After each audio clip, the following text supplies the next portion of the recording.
Hello students, आज के lecture में हम इस चैप्टर को रीड करना आगे कंटिन्यू करने वाले हैं। दोस्तों, हमने अभी तक की कहानी में देखा कि यहाँ पे जो बेगर है वो सरगई एक एडवोकेट से भीख मांगता है, पर वो जो एडवोकेट सरगई है वो इस बेगर का झूठ पकड़ लेता है और अब उसको वो समझाता है कि यहाँ पे पैसा कमाने के लिए झूठ बोलने से बेटर है कि वो काम करे, और इसीलिए सरगई उसको लकड़ी काटने की एक जॉब भी ऑफर करता है। अब दोस्तों, यहाँ पे जो बेगर है वो उस मोमेंट पर तो उस जॉब को एक्सेप्ट कर लेता है। वो कहता है कि वो पैसे के लिए काम करेगा। अब आगे क्या होता है, वो सच में काम करता है या नहीं, उस चीज को हम इस लेक्चर में समझेंगे। तो चलिए दोस्तों शुरू करते हैं। देखिए, Sergei hasted along rubbing his hand. अब यहाँ पे जो सरगई है वो बहुत जल्दी से चलता है और अपने हाथों को वो मसलता हुआ अपने घर के अंदर जा रहा है। He called his cook out of the kitchen. वो अपनी कुक को किचन से बाहर बुलाता है। Here Olga, he said. अब दोस्तों, उस कुक का नाम है ओल्गा। वो कहती है, ओल्गा देखो, take this gentleman into the wood shed and let him chop wood. कि इस पर्सन को, यहाँ पे इस जेंटलमैन को जो हमारा वुड का जो शेड है उसके अंदर ले जाओ और ये हमारे लिए आज से लकड़ी काटेगा। तो देखिए क्या होता है। The scarecrow of a beggar shrugged his shoulder. अब दोस्तों, यहाँ पे स्केयरक्रो का मतलब है डमी, कि यहाँ पे वो एक डमी की तरह अपने शोल्डर को पहले स्ट्रक करता है। उसको अजीब सा लग रहा है कि वो किसी के घर जा रहा है और यहाँ पे लकड़ी काटने के लिए उसको बुलाया गया है, और फिर वो अंदर जाता है। देखिए, as if in perplexity, वो puzzled सा है। दोस्तों, यहाँ पे perplexity का मतलब है कि उसको समझ नहीं आ रहा कि मैं क्या करूं। मैंने जॉब का एक्सेप्ट कर लिया, बट क्या मैं लकड़ी काट पाऊंगा, वो सोच रहा है। And went irresolutely after the quick। दोस्तों, irresolutely का मतलब है कि उसका मन नहीं है। वो यहाँ पे undecidedly, उसने कुछ सोचा नहीं है, पर क्योंकि उसने हाँ बोल दिया है तो अब वो उस शेड के अंदर जा रहा है। It was obvious from his gait that he had not consented to go। अब दोस्तों, यहाँ पे उसके चलने के तरीके से, गेट का मतलब है उसकी वॉक से पता लग रहा है कि वो यहाँ पे काम नहीं करना चाहता, क्योंकि बस उसने हाँ बोल दिया है, तो इसीलिए वो वुडशेड में जा रहा है। And chop wood because he was hungry and wanted work। वो यहाँ पे अब लकड़ी इसीलिए काटना चाह रहा है बस क्योंकि वो बहुत ज्यादा भूखा है और उसको थोड़ा बहुत काम चाहिए। But simply from pride and shame and because he had been trapped by his own words। अब यहाँ पे वो ऐसा सिर्फ इसीलिए कर रहा है क्योंकि अब वो उसको शर्म आ रही है। उसने हाँ बोल दिया था, काम तो करना पड़ेगा। उसने खुद ही कहा था कि वो काम करना चाहता है और अब सरगई ने उसको काम दे दिया है, तो वो मना नहीं कर सकता। तो देखिए दोस्तों, आगे क्या होता है, वो काम करता है या नहीं। देखिए, It was obvious too that his strength had been undermined by vodka। अब दोस्तों, वो क्योंकि अल्कोहल, बहुत ज्यादा वो अल्कोहल कंज्यूम करता है, इसीलिए पता चल रहा है कि वो वैसे भी लकड़ी ज्यादा नहीं काट पाएगा, उसके अंदर एनर्जी नहीं है। And that he was unhealthy and did not feel the slightest inclination for toil। और दोस्तों, पता लग रहा है कि वो हेल्दी नहीं है, वो लकड़ी नहीं काट पाएगा और उसके अंदर हार्ड वर्क करने की बिल्कुल भी यहाँ पे मोटिवेशन नहीं है। वो हार्ड वर्क नहीं करना चाहता। दोस्तों, टॉयल का मतलब है हार्ड वर्क। तो मतलब कि हमने समझ लिया कि यहाँ पे जो बेगर है वो लकड़ी काटने के लिए मान गया है, पर उसकी हेल्थ और उसका माइंड दोनों ही उसको लकड़ी काटने के लिए अलाउ नहीं करते हैं। Sergei hurried into the dining room. जो सरगई एडवोकेट है वो जल्दी से डाइनिंग रूम में चला जाता है। From its windows, one could see the woodshed and everything that went on in the yard। अब दोस्तों, वो डाइनिंग रूम में इसीलिए जाता है क्योंकि वहां पर एक बहुत बड़ी विंडो है। वो वहां से वुडशेड में क्या चल रहा है सब कुछ देख सकता है। Standing at the window, वो विंडो के पास खड़ा है Sergei. Sergei saw the cook and the beggar come out into the yard by the back door and make their way across the dirty snow to the shed। तो देखिए, अब यहाँ पे जो सरगई है वो उस डाइनिंग रूम में विंडो से देख रहा है कि उसकी जो कुक है ओल्गा और साथ में वो जो बेगर है वो दोनों ही उस यार्ड के अंदर पहुंच चुके हैं। और देखिए अब आगे क्या होता है। Olga glared wrathfully. अब यहाँ पे जो ओल्गा है वो बहुत ही एंग्रीली, बहुत ही यहाँ पे नफरत के साथ उसकी तरफ देख रही है। किसकी तरफ? उस बेगर की तरफ। एट हर कंपेनियन, वो अपने बेगर की तरफ देख रही है। Shoved him aside with her elbow, वो अपनी एल्बो से उसको धक्का मारती है। अनलॉक द शेड, शेड को अनलॉक करती है। And angrily bang the door, और जोर से जो दरवाजा है उस पे एक बारी के लिए अपना हाथ मारती है। तो देखिए, यहाँ पे जो ओल्गा है उसको पसंद नहीं है कि कोई भिखारी उसके घर आए यहाँ पे लकड़ी काटे। तो बेसिकली यहाँ पे जो ओल्गा है वो उससे नफरत करनी शुरू कर दी है उसने उस बेगर से। Next he saw the pseudo teacher seat himself on a log। फिर वो देखता है कि यहाँ पे जो फेक टीचर है, दोस्तों मतलब कि बेगर की बात की जा रही है। pseudo का मतलब है false teacher, कि यहाँ पे वो जो बेगर है वो किसी लकड़ी के एक लॉग पर बैठ जाता है। And become lost in thought while his red cheeks resting on his fist। अब वहां पे वो यहाँ पे अपने ख्यालों में खो जाता है और उसका जो हाथ है वो उसके चीक के ऊपर ऐसे रखा हुआ है। The woman flung down and aches at his feet। अब दोस्तों, यहाँ पे ओल्गा की बात की जा रही है कि ओल्गा क्योंकि बहुत ज्यादा नफरत करती है, वो सबसे पहले जो भी कुल्हाड़ी है जिससे कि वुड को काटना है वो उस बेगर की टांगों के पास फेंक देती है। Spat angrily, वो गुस्से से एकदम थूकती है। And judging from the expression of her lips began to scold him। और यहाँ पे वो उस बेगर को डांटना शुरू कर देती है। The beggar irresolutely pulled a billet of wood towards him। अब यहाँ पे जो बेगर है उसको काम तो करना है, तो इसीलिए वो क्या करता है, क्योंकि उसको काम करना है, वो यहाँ पे अनविलिंगली, उसका मन नहीं है, फिर भी वो यहाँ पे एक बड़ा सा थिक लॉग वुड का अपने पास रखता है। दोस्तों इररिजोल्यूटली का मतलब है कि उसका मन नहीं है, अनविलिंगली वो ये काम कर रहा है, और बिलेट मतलब कि वो यहाँ पे एक थिक लॉग, एक मोटा सा लकड़ी का पीस अपने सामने रखता है। Set it up between his feet, अपने पैरों के बीच में उसको रख लेता है, and tapped it feebly with an axe. अब दोस्तों उससे वो बड़े ही प्यार से, बहुत ही आराम से उस कुल्हाड़ी को वो उस वुड लॉग पर मारता है। देखिए अब इतने प्यार से काम करेगा तो दोस्तों कैसे वो लकड़ी टूटेगी। The billet wavered and fell down. अब दोस्तों यहाँ पे जो वुड का पीस है वो थोड़ा सा पहले हिलता है, फिर वो नीचे गिर जाता है, वो टूटा नहीं है। The beggar again pulled it to him. अब यहाँ पे वो जो बिलेट है यानी कि वो वुड का जो मोटा सा पीस है उसको दोबारा अपनी टांगों के बीच में रखता है।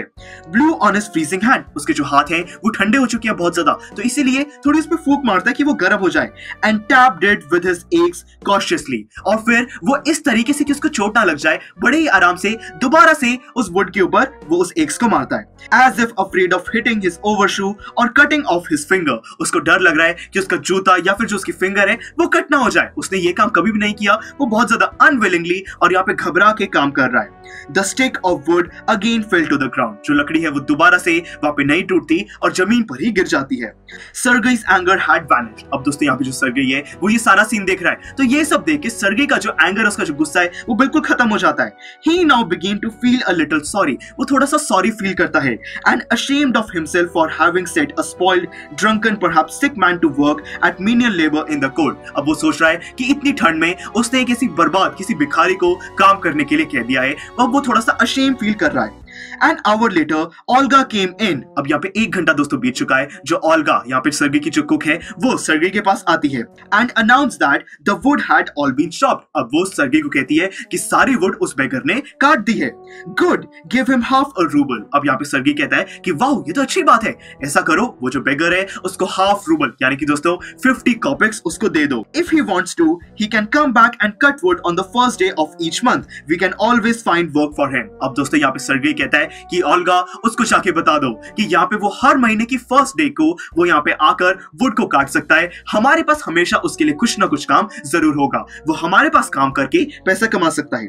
On the first of the month the वेफ made his appearance. अब दोस्तों हर महीने के फर्स्ट दिन पर यहाँ पे जो वेफ यानी कि जो होमलेस बेगर है वो हमेशा आ जाता था। And again earn half a rouble. और हर बारी वो हाफ अ रूबल यानी कि 50 कॉपिक्स कमा लेता था। Although he could बेयरली stand on his legs. वो ठीक से खड़ा भी नहीं हो पाता था, फिर भी वो हर मंथ एक दिन जरूर आता था और काम करता था। From that day on, he often appeared in the yard, and every time work was found for him। तो देखिए दोस्तों वो बहुत बारी उस घर में आता था, सर्गेई के पास आता था और हर बारी उसके लिए कुछ ना कुछ काम दे दिया जाता था। Now he would shovel snow, now put the woodshed in order, now beat the dust out of the rugs and mattresses। तो देखिए अलग अलग काम उसको दिए जाते थे। कभी उसको स्नो हटानी होती थी, बहुत बारी वुडशेड को उसको ठीक करना होता था, सारी चीजों को अपनी जगह पे रखना होता था, या फिर जो भी मैट है वहां पे उनमें से धूल को निकालना होता था। ऐसे काम उसको दिए जाते थे। Every time he received from 20 to 40 कॉपिक्स। हर बारी उसको 20 से 40 कॉपिक्स के बीच में दे दिए जाते थे। And once even a pair of old trousers were sent out to him। और एक बारी तो उसके लिए कोई पुरानी पैंट भी उसको दे दी गई थी। When Sergei moved to another house, he hired him to help in the packing and hauling of the furniture। एक बारी जब सर्गेई अपना घर चेंज कर रहा था, अपना घर मूव कर रहा था, तो फर्नीचर की मूवमेंट, यहाँ पे हॉलिंग का मतलब है कि उसकी ट्रांसपोर्टेशन में उसने उस बेगर को हायर कर लिया कि वो कुछ ना कुछ हेल्प तो करा ही देगा। This time the waif was sober। दोस्तों इस बारी यहाँ पे जो वेफ यानी कि जो होमलेस वो बेगर है वो इस बारी सोबर था, यानी कि वो अल्कोहल, वो शराब पी के नहीं आया था। ग्लूमी मतलब कि वो इस बारी थोड़ा सा सैड भी था, एंड साइलेंट और कुछ भी नहीं बोल रहा था। ही हार्डली टच द फर्नीचर। उसने कोई भी हेल्प नहीं कराई। फर्नीचर को मूव करना है, ट्रांसपोर्ट करना है, उसने उस प्रोसेस में कोई भी हेल्प नहीं कराई। वो कुछ भी वहां पे नहीं कर रहा था, बट सैड खड़ा था। And walk behind the vegans hanging his head. वो सिंपली यहाँ पे जो भी दूसरे लोग काम कर रहे थे या फिर जो भी ट्रांसपोर्टेशन के लिए वहां पे जो भी गाड़ियां थी उसके पीछे बस अपनी गर्दन को लटका के वो चल रहा था। And even not making a pretence of appearing busy. यहाँ पे वो सब प्रिटेंड भी नहीं कर रहा था कि वो काम कर रहा है। बेसिकली वो सबको ये शो कर रहा है कि मैं आज काम नहीं कर रहा, वो सिंपली अपनी गर्दन लटका के खड़ा है। He only shivered in the cold। वहां पे बस वो ठंड में कांप रहा है। And became embarrassed when the caterers jeered at him। वो embarrassed फील कर रहा है जब वहां पे आसपास जो दूसरे वर्कर्स हैं वो उसका मजाक उड़ा रहे हैं। jeered मतलब उस पे जोक कर रहे हैं। For his idleness, his feebleness and his state-rid fancy overcoat। अब वहां पे लोग मजाक उड़ा रहे हैं उसकी idleness का कि वो ऐसे खाली खड़ा है, कुछ भी नहीं कर रहा। His feebleness उसकी laziness का कि वो कुछ भी करने की कोशिश भी नहीं कर रहा है, और उसका जो फटा पुराना जो उसका फैंसी कोट है उस पे भी लोग मजाक उड़ा रहे हैं। After the moving was over Sergei sent for him. अब दोस्तों जैसे ही वो जो मूवी का जो पूरा काम है वो खत्म हो जाता है, ये जो बेगर है ये सर्गई के पास आता है। Well I am happy that my words have taken effect. यहाँ पे सर्गई बोलता है कि मुझे खुशी है कि मेरे कुछ वर्ड्स की वजह से, मेरे समझाने की वजह से तुम में कुछ चेंज आया है, तुम आज शराब पीकर काम पे नहीं आए हो। Handling him a rouble. अब यहाँ पे सर्गई उसको 1 रूबल भी दे देता है। Here is for your pains। अब दोस्तों वो कहता है कि यहाँ पे तुमने जो भी तुम्हें पेन हुई है, जो भी तुमने दुख सहे हैं, उसके लिए मैं तुम्हें ये पैसे दे रहा हूँ। I see you are sober and have no objection to work। मुझे दिखाई दे रहा है कि यहाँ पे तुम सोबर हो, तुम यहाँ पे अल्कोहल कंज्यूम करके, शराब पी के आज नहीं आए हो और तुम यहाँ पे काम भी करना चाहते हो, मुझे पता लग रहा है। What is your name? दोस्तों अब जाके सर्गई उस बेगर से नाम पूछता है। लुश्कॉफ। उस बेगर का नाम है लुश्कॉफ। Well लुश्कॉफ, I can now offer you some other cleaner employment. Can you write? तो देखिए अब यहाँ पे जो सर्गई है वो लुश्कॉफ उस बेगर से कहता है कि लुश्कॉफ क्या तुम लिख सकते हो, मैं तुम्हें अब एक थोड़ी बेटर जॉब दे सकता हूँ। I can। अब वो लुश्कॉफ बोलता है कि हाँ मैं लिख तो सकता हूँ। Then take this letter to a friend of mine tomorrow and you will be given some copying to do। तो देखिए अब यहाँ पे वो कहता है कि ये जो लेटर है मैं तुम्हें दे रहा हूँ, इस लेटर को मेरा एक दोस्त है उसके पास कल लेकर चले जाना और वो तुम्हें कोई कॉपी करने का काम दे देगा। Work hard, don't drink and remember what I have said to you. Goodbye। अब यहाँ पे सर्गई कहता है कि अच्छे से काम करो और शराब मत पीना और जो भी मैंने तुम्हें बात सिखाई है उसको जरूर याद रखना। Bye bye. तो देखिए दोस्तों अब यहाँ पे जो सर्गई है उसने लुश्कॉफ उस बेगर की कितनी ज्यादा हेल्प करी, उसको एक अच्छी यहाँ पे जॉब भी दे दी है। Pleased at having a put man on the right path। अब यहाँ पे जो सर्गई है वो बहुत खुश है कि उसने किसी पर्सन को एक सही रास्ता दिखाया। सर्गई tapped लुश्कॉफ kindly on the shoulder। अब यहाँ पे जो सर्गई है वो उस बेगर को एक बार शोल्डर पे उसको शाबाशी देता है and even gave him his hand at parting. और उसको जाते हुए हैंडशेक भी करता है उसके साथ। Lushkoff took the letter. जो बेगर है वो लेटर ले लेता है and from that day forth came no more to the yard for work. और उस दिन से वो सर्गई के पास काम मांगने नहीं आता क्योंकि उसको कॉपिंग की जॉब मिल चुकी। तो देखिए दोस्तों हमने इस पार्ट में देखा कि कैसे यहाँ पे जो लुश्कॉफ है उसको काम करने का मन तो नहीं है पर फिर भी पैसे के लिए वो काम कर रहा है। हर महीने वो कभी कभार आता था और फिर कुछ ना कुछ उसको काम दे दिया जाता था, उसको पैसे मिलते थे। अब जिस दिन फर्नीचर को मूव करना था उस दिन जो सर्गई है वो बड़ा इंप्रेस हुआ कि यहाँ पे लुश्कॉफ शराब पी के नहीं आया है, इसीलिए उसने 1 रूबल भी दिया और साथ में उसको एक बेटर जॉब भी ऑफर कर दी है। सर्गई वो लेटर लेके चला गया है, अब वो सर्गई के किसी फ्रेंड के पास किसी चीज को कॉपी करने का काम करेगा। तो देखिए दोस्तों हमें समझ आ गया कि यहाँ पे अब जो लुश्कॉफ है उसने पैसा कमाने के लिए झूठ बोलना छोड़ दिया है, अब वो काम करना उसने शुरू कर दिया है। तो दोस्तों हमने ये पार्ट तो समझ लिया, अब आगे क्या होगा इस कहानी में। अब यहाँ पे जो लुश्कॉफ है वो सर्गई से कब मिलेगा, उसे क्या बताएगा, क्या सच्चाई वो डिस्कस करेगा, उस चीज को हम समझेंगे नेक्स्ट लेक्चर में। बहुत ही इंटरेस्टिंग है। See you in the next lecture। Students, I am sure आपको ये वीडियो बहुत पसंद आया होगा। तो इसी तरह से इंटरेस्टिंग तरीके से अगर आप सारे कॉन्सेप्ट्स, थ्योरीज, डिफरेंट चैप्टर समझना चाहते हैं तो डाउनलोड करिए PUSTAC ऐप, क्योंकि इस ऐप पर आपको बहुत कुछ मिलेगा। सैम्पल पेपर्स हो, टिप वीडियोस हो, different lectures, back exercise solutions, बहुत कुछ। So what are you waiting for? Download PUSTAC app.